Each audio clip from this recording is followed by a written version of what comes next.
Address the keypad to the required address setting.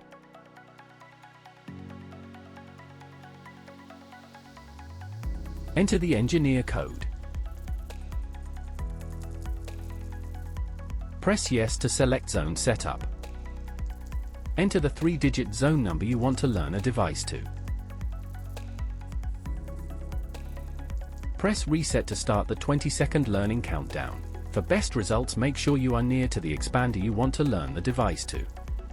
Remove the battery tab from the keypad, press Yes to start the learning process. An acknowledgement tone will be generated to confirm a successful learn. The control panel will assign the correct operating mode for the device. For maximum performance, the signal strength should be greater than 40 with a direct link back to the expander.